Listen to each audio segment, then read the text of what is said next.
ஹாலிடேஸ்னாலே நம்ம K travels தான். தமிழகத்தின் முன்னணி டிராவல்ஸ் நிறுவனம். Plan your happy drips with K travels.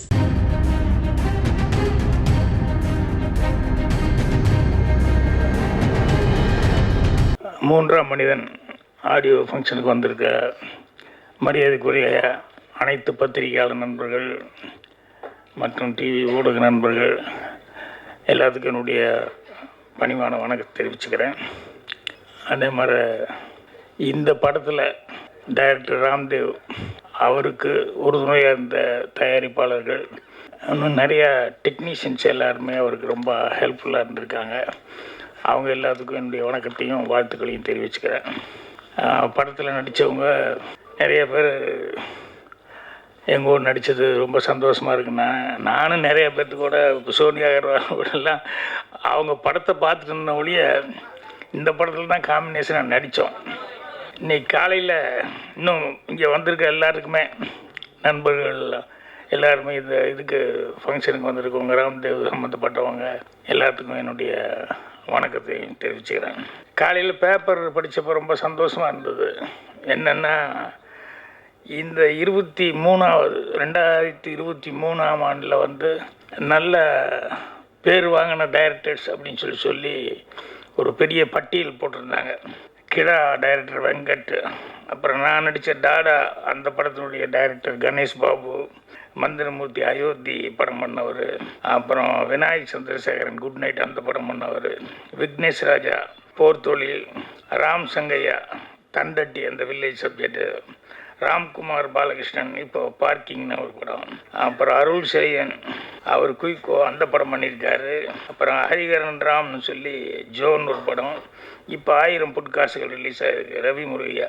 இவங்க எல்லாருமே இந்த வருஷத்தில் 2023 வருஷத்தில் நல்ல டைரக்டர்ஸ்ன்னு சொல்லி அறிமுகமானவங்க அப்படின்னு சொல்லும்போது தமிழ் இண்டஸ்ட்ரிக்கு ஒரு பெருமையான ஒரு சமாச்சாரம். என்னென்ன எப்பவுமே தமிழ் திரையை பற்றி சொல்லும்போது மற்ற லாங்குவேஜ் இருக்கிறவங்கெல்லாம் என்கிட்ட நேரடியாக கூட கேட்டிருக்காங்க. என்னென்னா இங்கே தான் புது டைரக்டர்களை இன்ட்ரடியூஸ் பண்ணுறது தைரியமாக புது ப்ரொடியூசர்களும் வருவாங்க, புது இயக்குநர்களை அறிமுகப்படுத்துறதும் இங்கே தான் அதிகமாக நடக்கும். அதே மாதிரி மற்ற எல்லாருமே ஆர்டிஸ்ட்டு இன்ட்ரடியூஸ் பண்ணுறது எல்லாமே மற்ற ஊரில் எல்லாம் கொஞ்சம் யோசிப்பாங்க, வியாபாரம் அது இதுங்கிறதுனால கொஞ்சம் எதுக்கு எக்ஸ்பெரிமெண்ட் அப்படின்னு சொல்லிட்டு. தமிழை பொறுத்த வரைக்கும் அந்த எக்ஸ்பெரிமெண்ட் அப்படிங்கிறது பெருசாக நினைக்கவே மாட்டாங்க. அதே மாதிரி தமிழில் கதைகளே எக்ஸ்பெரிமெண்ட்டாக நிறையா கதைகள் பண்ணிக்கிட்டு இருப்பாங்க. இத்தனை பேர் கிடைச்சிருக்காங்கும் போது 2023ங்கிறது ரொம்ப சந்தோஷமான ஒரு வருஷமாக இருக்குது. இன்னும் அடுத்த வருஷத்தில் இதோட சிறப்பாக இன்னும் நிறைய பேர் வரணும். ஸோ இதில் என்னென்னா நான் விமர்சனம் படிப்பேன். விமர்சனம் படிச்சுட்டு படத்தை பற்றி முடிஞ்ச வரைக்கும் சில படங்கள்லாம் பார்த்துருவேன், சிலது பார்க்க முடியாமல் போயிடும்.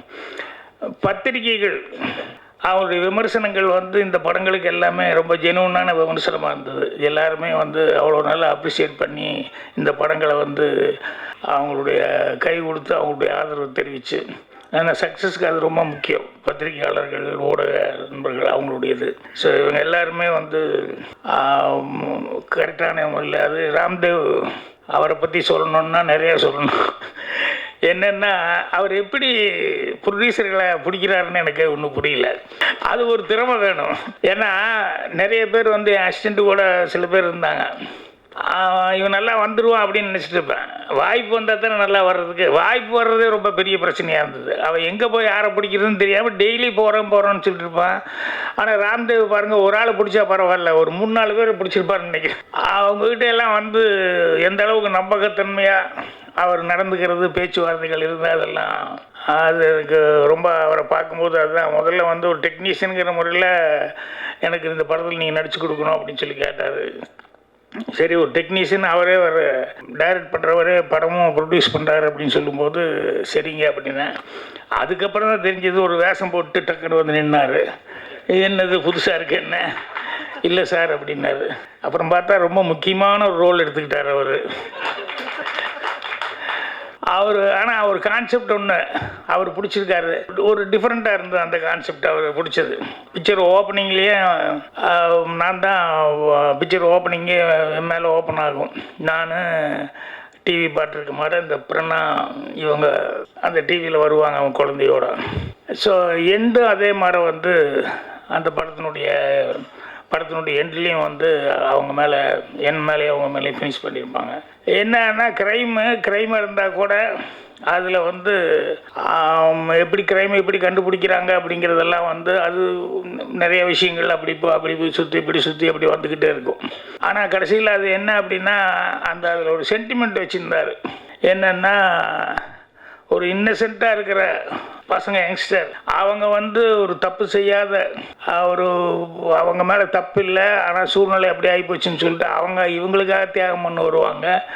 இந்த கேரக்டர் அவங்களுக்காக தியாகம் பண்ண வரும் அப்படிங்கிற மாதிரி சொல்லி பண்ணிவிட்டு அதுக்கப்புறமா வந்து அது என்னென்னா அந்த குழந்தைகளை வளர்த்துறதுக்கு அவங்க கஷ்டப்பட்டு அப்புறம் அந்த குழந்தைகளை எப்படி ஆளாக்குனாங்க அப்படிங்கிறத வந்து அதில் கரெக்டாக கொண்டு வந்து லிங்க் பண்ணி ஃபினிஷிங்கில், அதாவது படத்தில் ஏதாவது ஒரு மெசேஜ் இருக்கான்னு சொல்லி கேட்டோம்னா இல்லை நல்ல மெசேஜே இருக்குது அப்படிங்கிற அளவுக்கு அந்த கதையில் அதை கரெக்டாக லிங்க் எடுத்துகிட்டு வந்திருப்பார். அப்புறம் எங்கிட்ட அதாவது குறைச்சலாக பேசினார், குறைச்சலான நாள்னாரு. ஆனால் நிறைஞ்ச நாள் ஒர்க் பண்ண மாதிரியே படம் பூரா நான் டப்பிங் பேசுகிறேன் தீரவே மாட்டேங்க டப்பிங்க. என்னங்க இது இவ்வளோ எடுத்து வச்சுருக்கீங்க அப்படின்னா அங்கே எடுக்கும்போது என்னென்னா கடன்னு அவர் ஷார்ட் பிரித்து வச்சுருப்பார் எல்லாம். அதில் ஏதாவது ஒன்று அப்படின்னா டிஸ்டர்ப் ஆகிடுவார். அது பிரகாரம் எடுக்கணும், அவ்வளோதான். அதனால் அவர் எடுத்தது பார்த்தா நிறையா அவர் எடுத்த விஷயங்கள் எல்லாமே வந்து பார்த்தேன், எல்லாம் கரெக்டாகவே எடுத்திருக்காரு. அதில் எல்லாம் ஒன்றும் குறை சொல்கிற அளவுக்கு ஒன்றும் இல்லை. ஸோ அவரும் என்ன சொன்ன மாதிரி அவரும் நடிச்சிருக்கார் முக்கியமான ஒரு கேரக்டர் எடுத்துக்கிட்டு. இவங்க அந்த பிரணா அவங்களுக்கு அது யார் ஸ்ரீநாத் வந்து சொன்னார் அவங்க வயசுக்கு மீறின ஒரு கேரக்டர் அப்படின்னு சொல்லிட்டு. ஆமாம், சில நேரங்களில் சில பேர்த்துக்கு வந்து அந்த வயசுக்கு மீறி சில கேரக்டர்கள் வந்து வரும்போது இது அவங்களால முடியுமா முடியாதா அப்படிங்கிற மாதிரி. ஆனால் அதெல்லாம் அவங்களுக்கு ஒரு அனுபவமாக வந்துடும். ஸ்ரீதேவி நடிக்கும்போது பாலச்சந்திர சார் படம் 3 முடிச்சாது அந்த படத்தில் நடிக்கும்போது அவங்க ஏஜுக்கு ரொம்ப சம்மந்தம் இல்லாத ஒரு கேரக்டராக அவங்க பண்ண வேண்டி வந்தது. அந்த மாதிரி நிறையா அந்த ஏஜை தாண்டி இருக்கக்கூடிய கேரக்டர்ஸ் செய்யும்போது அந்த எக்ஸ்பீரியன்ஸ் வந்து அவங்களுக்கு பின்னால் வந்து ரொம்ப ஹெல்ப்பாக இருக்கும். இதில் அவங்க நல்லா சிறப்பான முறையில் அவங்க செஞ்சுருந்தாங்க. சோனியா அகர்வால் அவங்க எனக்கு 1 நாள் 2 நாள் தான் ஒர்க்கு, ஆனால் அந்த 1 நாள் ஒர்க்கும் சிறப்பாக இருந்தது. எனக்கு அவங்க பேச வரும்போது அப்படியே பார்த்துக்கிட்டே இருந்தேன். என்னென்னா அங்கே நான் கூட நடிக்கும்போது அவங்க பேசுறது காதுலேயே விழுகல, விஸ்பரிங். ஆனால் லிப்பு வந்து கரெக்டாக இருக்குது, ஆனால் எனக்கு கேட்கல. இது ராம்தேவ் நீங்கள் பேசுனீங்களா அப்படின்னாரு. ஏன்னா அவர் அடுத்தது கட் சொல்கிறதுக்கு இது பண்ணுறதுக்கு என்ன பண்ணுறதுன்னு தெரியாமல் அப்படி கவனிச்சுக்கிட்டு இருந்தார். அதனால் இங்கே வந்து பேச வரும்போது கரெக்டாக கேட்குமா கேட்காதா அப்படின்னு நினச்சிக்கிட்டு இருந்தேன். ஆனால் அவங்க இப்போ இங்கிலீஷில் பேசுறதுனால அந்த பிரச்சனை இல்லை. தமிழில் பேசுகிறதுனா தான் கொஞ்சம் ப்ராப்ளமாக இருக்கும். ஏன்னா தப்பு வருமோ அப்படின்னு சொல்லிவிட்டு அவங்களுக்கு அந்த கான்சன்ட்ரேஷன் இல்லை. இப்போ நான் இங்கிலீஷில் பேசுனா நான் கொஞ்சம் யோசிப்பேன்ல, அது மாதிரி அவங்க தமிழில் பேசுனா அவங்க அப்படி. ஸோ ஸ்ரீநாத்தோட ஒர்க் பண்ணும்போதும் அதெல்லாம் அது முக்கியமான இன்வெஸ்டிகேட் பண்ணுற மாதிரி கேரக்டரு. ஸோ அவர் கூட நடிக்கும்போதும் அவர் டைரக்ஷன் பண்ணிட்டு இருந்தவர். நிறைய பேர் இப்போ டைரக்ஷன் பண்ணுறவங்கெல்லாம் ஆக்டிங்லேயே வந்துட்டாங்க இல்லை, கொஞ்சம் கஷ்டமான வேலைன்னு எல்லாம் தெரிஞ்சு போச்சு. ஆமாம், போனோமா ஏதோ வசனம் பேசணுமா ஏதோ கொடுத்தாங்களா வந்தோமா அப்படிங்கிற மாதிரி. இது எப்போ கதை எழுதி அது வந்து கஷ்டப்பட்டு லொக்கேஷன் எல்லாம் போய் பார்த்து அதுக்கப்புறம் ஆர்டிஸ்ட்டுகளை செலக்ட் பண்ணி இப்போ நினச்சி பார்த்தா எனக்கு ஆச்சரியமாக இருக்குது, ஓ நம்ம தான் இதெல்லாம் பண்ணோமா அப்படின்னு சொல்லிட்டு. ஏன்னா அப்போ அது வேலை மாதிரி தெரியல, அதனால் வந்து எனக்கு கஷ்டப்பட்டோங்கிறதே ஒன்றும் தெரியல. ஆனால் இப்போ வந்து எல்லோரும் சொல்லும்போது தான் நமக்கு தெரியுது இது இந்த மாதிரி அப்படின்னு சொல்லிட்டு. காலையில் இன்னொரு காமெடி கூட நடந்தது. நம்ம பாவா செல்லதுரை இருக்கார், கதை சொல்லி எல்லாம் டிவியில் பார்த்துட்டு இருப்பீங்களே, அவர் ஃபோனில் பேசிகிட்டு இருந்தார். நேற்று யாரோ ஒரு நண்பர் வந்தப்போ அவரை பற்றி பேசும்போது அப்போ நான் சொல்லிக்கிட்டு இருந்தேன், ரொம்ப நல்லா கதை சொல்கிறாரு அவர். அது என்னென்னா அதில் சிறப்பம்சம் என்னென்னா எல்லோரும் எல்லா கதையும் படிக்கிறதுக்கான வாய்ப்புகள் ரொம்ப கஷ்டம். எல்லோரும் எல்லா புக்கும் வாங்கி எல்லா கதையும் படிச்சிட முடியாது. ஆனால் நல்ல ரைட்டர்ஸு எழுதின நல்ல கதைகள் இருக்குது பாருங்கள், அந்த மாதிரி கதைகளாக செலக்ட் பண்ணி பாவா செல்லதுரை வந்து அது ரெகுலராக வந்து அவர் சொல்லிட்டு இருக்காரு. ஒரு 1/2 hour 45 minutes அவர் நேரேட் பண்ணும்போது நமக்கு உண்மையிலேயே அது மெயின் கதை என்ன அப்படிங்கிறத வந்து கொஞ்சம் கூட இப்படி எப்படி இல்லாமல் அது நல்லா உள்வாங்கிட்டு அவர் சொல்கிறதுங்கிறது ரொம்ப நல்லா சொல்லிக்கிட்டு இருக்காரு. அப்புறம் அவருக்கு நேற்று அவரை பற்றி பேசுனதுனால நீங்கள் ஃபோன் பண்ணார். இங்கே நான் கெஸ்ட் ஹவுஸ் எல்லாம் கட்டி வச்சுருக்கேன், எல்லாருமே டிஸ்கஷனுக்கு வர்றாங்க அப்படின்னு. இல்லைங்க, நானும் கூட கேள்விப்பட்டேன், பெரும்பாலும் ஆமாங்க உங்கள் டேரக்டர்லேருந்து மிஸ்கின்லேருந்து எல்லோரும் வர்றாங்க அப்படின்னு சொல்லிட்டு இருந்தார். அப்போ கடைசியில் ஒரு வார்த்தை சொன்னார், என்னென்னா பாலு மகேந்திரா கடைசியில் இங்கே தான் சார், அவர் கல்லறையே இங்கே தான், அதனால் நீங்களும் ஒரு தடவை வரணும் சார். அது சொல்லிட்டு இதை சொல்லும்போது இன்னும் இவ்வளோ சீக்கிரம் கூப்பிட்றாரு அப்படிங்கிற மாதிரி நான் நினச்சிருச்சுக்கிட்டேன். அவருடைய கதை சொல்கிறதுங்கிறது வந்து நிறைய பேர்த்துக்கு புக்கு படிக்க முடியாதவங்கெல்லாம், இப்போ பொன்னியின் செல்வம் வந்து அதெல்லாம் அன்னைக்கு வந்து அந்த கதையை படிச்சுட்டு அப்புறம் இப்போ படம் வந்ததுக்கப்புறம் பார்த்தோம்னு சொன்னோம்னா அந்த படத்துக்கு இன்னும் டெய்லி ஏதாவது ஒரு டிஸ்கஷன் வந்துட்டு இருக்கும். ஆயத்து கரிகாலனை யார் கொண்டாங்க, நந்தினி இருக்குதா இல்லையா, பலுவேட்டர் என்னாச்சு ஏதாச்சுன்னு சொல்லிட்டு டெய்லி டிஸ்கஷன். அதில் இந்த இது பார்த்தோம்னா ரொம்ப காமெடியாக இருக்கும். என்னென்ன யூடியூப்புகளில் வந்து பேசும்போது எங்கேயா ராமர் இருந்தார் அப்படின்னு ஒருத்தர் ஆரம்பித்தார்னா அவர் அதை பற்றி சொல்லிகிட்டே இருப்பார். ஆனால் பேப்பரை பார்த்தா 2000 கோடியில் ராமர் கோயில் கட்டிக்கிட்டு இருக்காங்க பேப்பரில் வந்துட்டு. இது மாதிரி ஒவ்வொன்றும் ஆரியர் என்ன இது என்ன அது என்னன்னு சொல்லிட்டு பார்த்தா நமக்கு எதை நம்புறது எது நம்பலை அப்படிங்கிற மாதிரி சில நேரங்களில் வந்து, ஏன்னா அவங்கவுங்க ஆர்குமெண்ட் அவ்வளோ கரெக்டாக இருக்கும். ஆனால் எல்லோரும் வந்து என்னென்னா இந்த சீரடி தானே அங்கே போய் இப்போ அந்த அகழ்வாரை அது பண்ணதுக்கப்புறம் வந்து எல்லாத்துக்கிட்டையுமே ஒரு நல்ல நமக்கு பழசு என்ன, நாம் பூர்வீகம் என்ன, மனிதனுடைய பூர்வீகம் என்ன, தமிழனுடைய பூர்வீகம் என்ன, இதெல்லாம் தெரிஞ்சுக்கணும் அப்படின்னு சொல்லிட்டு எல்லாருக்கிட்டையும் ஒரு அலர்ட்னஸ் எல்லாருமே வந்து இது பண்ணுறாங்க. அதனால் நிறைய பேர் வந்து அதை பற்றி ஆராய்ச்சி பண்ணி வரலாற்று வல்லுநர்கள் அவங்க இவங்கெல்லாம் வந்து அதை பற்றி ஆராய்ச்சி பண்ணி நிறைய விஷயங்கள் சொல்லிக்கிட்டு இருக்காங்க. ஸோ அது ஒரு நல்ல எஜுகேஷனாக இருந்துகிட்ருக்கு. இருக்கிறது ரொம்ப சிரமப்படுவாங்க ஆளை பிடிக்கிறது. அப்புறம் படம் எடுத்துகிட்டு அதை ரிலீஸு கொண்டு வர்றது இருக்க அது அதை விட பெரிய கஷ்டப்படுவாங்க. அந்த மாதிரி ஏகப்பட்ட படங்கள் தேக்கமாக நிற்கிது. இப்போ பாருங்கள், ஆடியோ ஃபங்க்ஷன் வர்றதுக்கு முன்னாலேயே பேப்பரில் அனௌன்ஸ்மெண்ட் வந்துச்சு, இதில் போட்டிருக்காரு தெரிக்க விடும் அப்படின்னு சொல்லிட்டு. அந்த மாதிரி தேதியெல்லாம் போட்டு அனௌன்ஸ்மெண்ட் கொடுத்தாச்சுல்ல. அதான் 29 ரிலீஸுங்கிறது கொடுத்துட்டாங்க. இப்போ ஆடியோ ஃபங்க்ஷனுக்கு முன்னாலேயே அது பேப்பரில் பார்த்தோன்னே. ஸோ அந்த அளவுக்கு வந்து ஒரு விடாமுயற்சியாக இருந்து படத்தை தேட்டருக்கு எடுத்துகிட்டு வர்றது. ஏன்னா நிறைய பேர் ரொம்ப கஷ்டப்படுறாங்க. அட்லீஸ்ட் ஓடிடி பிளாட்ஃபார்ம்லையாவது கொடுத்தா பரவாயில்ல அப்படிங்கிற லெவலில் நிறைய பேர் இருந்துருக்காங்க. ஆனால் இவர் தேட்டரில் எடுத்துகிட்டு வர்றதுக்கு அவ்வளோ முயற்சி பண்ணி சிறப்பான முறையில் எடுத்துகிட்டு வந்துட்டார். ஸோ பத்திரிகையாளர் நண்பர்கள் படம் பார்த்துட்டு நீங்கள் என்ன நினைக்கிறீங்களோ அதுதான் எழுதுவீங்க. என் படத்துக்கே நான் கேட்க மாட்டேன். படம் பார்த்ததுக்கப்புறம் நான் அங்கே அப்போல்லாம் மீட்டிங் படம் முடிஞ்சுன்னு நாங்கள்லாம் மீட் பண்ணிக்குவோம். அங்கே சினிமாவை பற்றி பேச வேணான்றோம், படத்தை பற்றி பேசாதீங்க, ஜென்ரலாக ஏதாவது பேசுவோம் அப்படின்னு சொல்லிட்டு. அது என்னென்னா அவங்க என்ன நினைக்கிறாங்கன்னா, ஒரு பாட்டு ஹிட் ஆகுது அப்படின்னு சொன்னோம்னா நம்ம கேசட் வாங்கி ஆடியோ அது பார்க்கணுங்கிற அவசியம் இல்லை. சிக்னல் நின்றுருப்போம், பக்கத்து காரில் வந்து பாடிக்கிட்டு இருக்கோம். டீ கடையில் எங்கே போய் சாப்பிட்லான்னு போனால் அங்கே பாடிக்கிட்டு இருக்கோம். ஸோ ஒரு பாட்டு ஹிட் ஆகிறது எப்படி தெரிஞ்சுக்கணும்னா நம்ம வாங்கி பார்க்கணுங்கிறது இல்லை, அதே எங்கே வேணாலும் பாடிக்கிட்டு இருக்கும், நம்ம காதில் விழுந்துகிட்டே இருக்கும். அது மாதிரி பத்திரிகையாளர் நண்பர்கள் வந்து அவங்க நினைக்கிறது அவங்களுக்கு ஜென்ரலாக என்ன தோணுதோ அதில் ப்ளஸ் பாயிண்ட்டு மைனஸ் பாயிண்ட்டுன்னு அவங்கவுங்க ஆங்கிள் எழுதுவாங்க. இப்போ நான் சொன்னேன் அந்த 10 பேருக்கெல்லாம் அந்த நேம் வந்ததுக்கெல்லாம் காரணம் இவங்க விமர்சனங்கள் எல்லாம் வந்து எல்லா பத்திரிகைகளையும் நான் படிக்கும்போது எல்லாருமே ஓரளவுக்கு முன்ன பின்ன இல்லை, பெருசாக ஓரளவுக்கு எல்லாருமே அவங்க என்ன அப்ரிஷியேட் பண்ணாங்களோ அதே அளவுக்கு ஜனங்களும் அதை வந்து புரிஞ்சுக்கிட்டு தமிழ் ஆடியன்ஸுக்கிட்ட இருக்கிற பெரிய ப்ளஸ் பாயிண்ட் அதுதான். இது புதுசுன்னா கூட பரவாயில்லன்னு தேட்டருக்கு வந்து ஒரு தடவை பார்க்கலாமேன்னு பார்ப்பாங்க. அதுக்கப்புறம் மவுத் டாக் வந்ததுன்னு சொன்னோம்னா ஆட்டோமேட்டிக்காக வந்து தமிழ் ஆடியன்ஸுக்கிட்ட இருப்போம். ஸோ அதனால தான் இங்கே இருக்கிற படங்கள் வந்து நிறைய அடுத்த லாங்குவேஜுக்கு வந்து நமக்கு போயிட்டுருக்கு.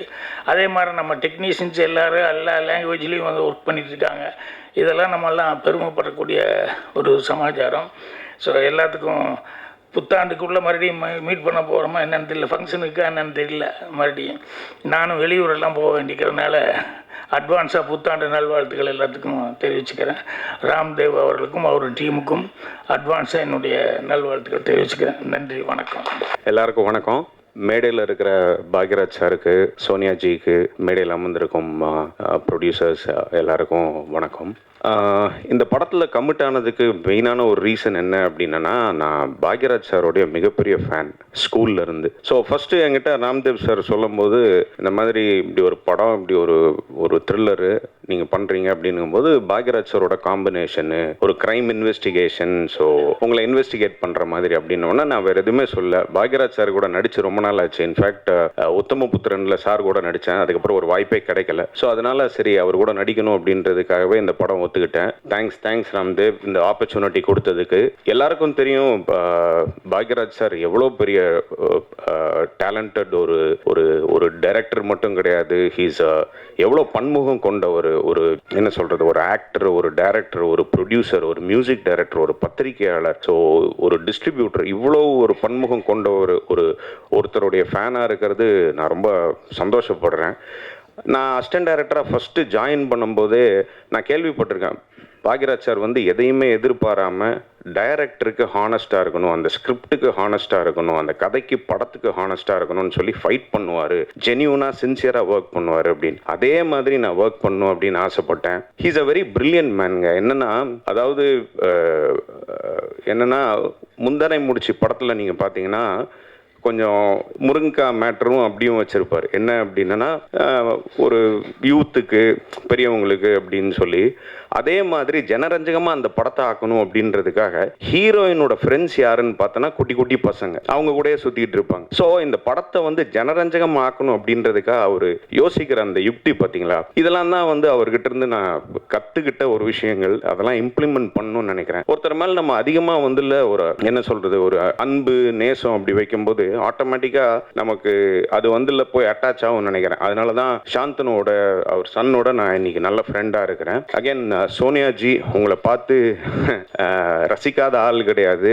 அப்போது காதல் கொண்டேன்லேருந்து இப்போ வரைக்கும் ஒரே மாதிரி இருக்கிறீங்க, அதே மாதிரி இளமையாக இருக்கிறீங்க. நிறைய பேருக்கு அந்த என்ன சொல்கிறது, அந்த கடவுளுடைய அந்த பிளெஸ்ஸிங் இருக்காது. இப்போ ட்ரிஷா இருக்காங்க, இப்போ பாருங்கள் நீங்கள். ஸோ அண்ட் அவங்க கூட நடிக்கும்போது இட் வாஸ் ஃபர்ஸ்ட் டைம் நடிக்கிறேன். It was like she is a very good nice human being. First நல்ல பர்ஃபார்மர். அவங்க கண் எனக்கு ரொம்ப பிடிக்கும், உங்கள் எல்லாருக்குமே பிடிச்ச மாதிரி. So it was a pleasure working in this film. அப்புறம் ராம்தேவ் பற்றி சொல்லணும் அப்படின்னா, அவர்கிட்ட பிடிச்ச விஷயம் எனக்கு அவருடைய கான்ஃபிடென்ஸ்.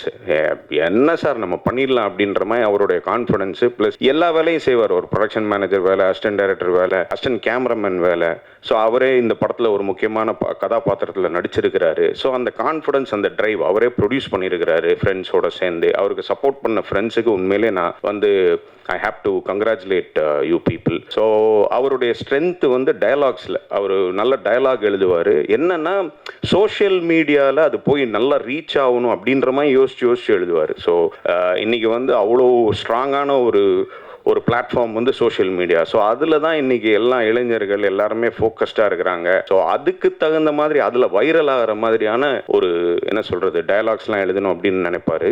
ஸோ அவருடைய அந்த கான்ஃபிடன்ஸ் எனக்கு ரொம்ப பிடிக்கும். Very good, all the best to you. And கரெக்டான ஒரு ஜானரை தேர்ந்தெடுத்திருக்காரு. இன்றைக்கி நம்ம சினிமாவுக்கு வரணும், தியேட்டருக்கு வரணும் அப்படின்னா எதுக்கு நம்ம வரணும் அப்படின்னா, ஒன்றும் ஒரு ஹாரருக்கு அந்த ஆம்பியன்ஸ் அந்த ஃபீல்டுக்கு வர்றாங்க, இல்லை ஒரு த்ரில்லருக்கு வராங்க, இல்லைனா பெரிய ஆர்டிஸ்ட்டு படம் போகிறாங்க, இல்லைனா ஒரு யானை என்ன சொல்கிறது நாய் அந்த மாதிரி வச்சு எடுத்தோன்னா பசங்களுக்கு ஒரு அட்ராக்டிவாக இருக்குது. ஸோ இன்றைக்கி வர்ற முக்கியமான 2 ஜானரில் தியேட்டரில் புதுமுகங்கள் எல்லாம் நடித்தா கூட ஒரு த்ரில்லரு, ஒரு ஹாரர் அப்படின்னா போய் பார்ப்போம் அந்த எக்ஸ்பீரியன்ஸ்க்காக. ஏன்னா மற்ற எந்த ஜானர் படம்னாலும் நம்ம வீட்டில் ஓடிடியில் பார்த்துடலாம். பட் இதனோட எக்ஸ்பீரியன்ஸே தனி, அந்த 4Kல அந்த ஒரு டால்பி அட்மாஸில் பார்க்குறது. ஸோ இஸ் இந்த ரைட் பிளாட்ஃபார்ம். கரெக்டான ஒரு ஜானரை தேர்ந்தெடுத்திருக்காரு. அப்புறம் பிரனா இந்த படத்தில் இன்ட்ரடியூஸ் பண்ணியிருக்காங்கன்னு நினைக்கிறேன். ஸோ அவங்களுக்கு ஒரு மீட்டியான ஒரு ரோலு, அவங்க வயசுக்கு மீறின ஒரு ரோல்னு நினைக்கிறேன். பட் அதை நல்லாவே பண்ணியிருக்கிறாங்க. ட்ரெய்லரு மற்ற விஷயங்கள் எல்லாமே நல்லா வந்திருக்கு. I wish the whole team a very big success. Almighty let him bless. Thanks a lot for this day. It was amazing working with everyone, the whole team, and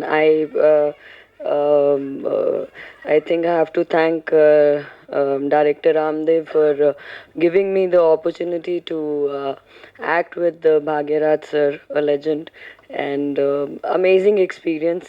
I was really looking forward to this shoot because ange poitte ipdi, you know, a senior artist, a legend is going to be there on the sets, how it's going to be, and it was wonderful. I learned a lot from sir, and thank you sir. It was wonderful working with you, Srinath. It was wonderful working with you too, and the whole team. Wishing everyone a lot of success, and hope you all like the movie. Thank you. இது மனிதன் அப்படின்னு வருது, நான் சிகப்பு மனிதன், so நாளைய மனிதன் அந்த மாதிரி வருது. இது மூன்றாம் மனிதன் அப்படின்னு வரும்போது உங்களுக்கு எப்படி தோணுது? டைட்டிலெல்லாம் வச்சுக்கிட்டு நம்ம சிமிலாரிட்டி எல்லாம் பார்க்க முடியாது. ஏன்னா நிறைய படங்கள் அந்த மாதிரி வந்து சிமிலாரிட்டி வர்றது உண்டு. இது வந்து அதான் நம்ம சொன்ன மாதிரி கேரக்டர் வந்து அவர் ஆரம்பிக்கும்போது வந்து ஒரு கதைக்கு ஒரு நல்ல ஒரு மேட்ரு சொல்லணும் அப்படிங்கிற மாதிரி அந்த கதையை அப்படி ஆரம்பிச்சிருக்காரு. அதே மாதிரி எண்டு பண்ணும்போதும் அதே மாதிரி பண்ணியிருக்காரு. அது மாதிரி ஒரு ஒரு லேடிஸ் தாய்க்குளம் அப்படிங்கிறது வந்து அவங்க எந்த அளவுக்கு ஒரு அக்கறை எடுத்துக்குவாங்க, குடும்பத்தில் எந்த அளவுக்கு பொறுப்பு எடுத்துக்குவாங்க அப்படிங்கிறத வச்சு பண்ணியிருக்காங்க. ஸோ அதில் அந்த பிரண்ணா அவங்க வந்து நடித்தது அவங்களுக்கு அவங்க இதை மீறின ஒரு கேரக்டர். கமல் சார் இப்போது லேட்டஸ்ட்டாக கேஆர் சாரும் வந்து சின்ன படங்களுக்கு வந்து நிறைய சப்போர்ட் பண்ணோம் அப்படின்னு சொல்லிட்டு இருக்காங்க. ஏன்னா சின்ன படங்களுக்கு வந்து தேட்டரே கிடைக்க மாட்டுது அப்படின்னு சொல்கிறாங்க. ஸோ இதை பற்றி என்ன நினைக்கிறீங்க? ஏன்னா தேட்டர் வந்து அவ்வளோ பெரிய படங்கள் ஒரு ஃபெமிலியரான ஃபேஸ்க்கு தான் கொடுக்குறாங்க.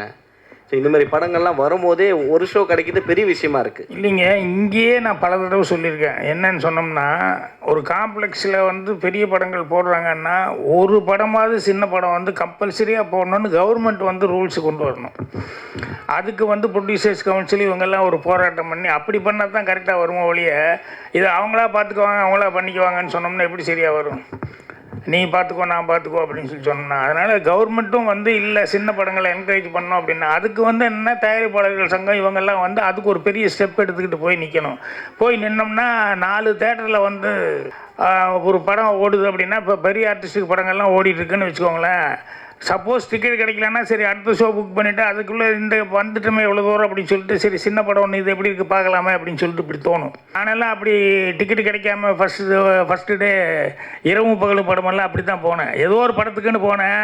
அதை டிக்கெட்டு மத்தியானமாக சாயங்காலம் தான் கிடைக்கிச்சு. இதுதான் புதுசாக யாரோ நடிச்சிருக்காங்களே ஜோசப் தலியத்து என்னடா அது சிட்டாடல் அப்படின்ட்டு ஜெய்சங்கர் புதுசு அப்படின்னு சொல்லிட்டு அப்புறம் போய் பார்த்தா இந்த படம் கண்டிப்பாக 100 days ஓடும் அப்படிங்கிற லெவலில் எனக்கு படம் பார்த்தோன்னே தோணுச்சு. அப்புறம் பார்த்தா ஜெய்சங்கர் பெரிய ஹீரோ வந்தார். எல்லாருமே அப்படி தான் புதுமுகம் அப்படின்னு சொல்லும்போது புதுசு அப்படிங்கும்போது அவங்களுக்கு ஒரு வாய்ப்பு கிடைக்கணும் முதல்ல. அது வந்து கவர்மெண்ட்டும் இவங்களுக்கு தான் ட்ரை பண்ணணும்.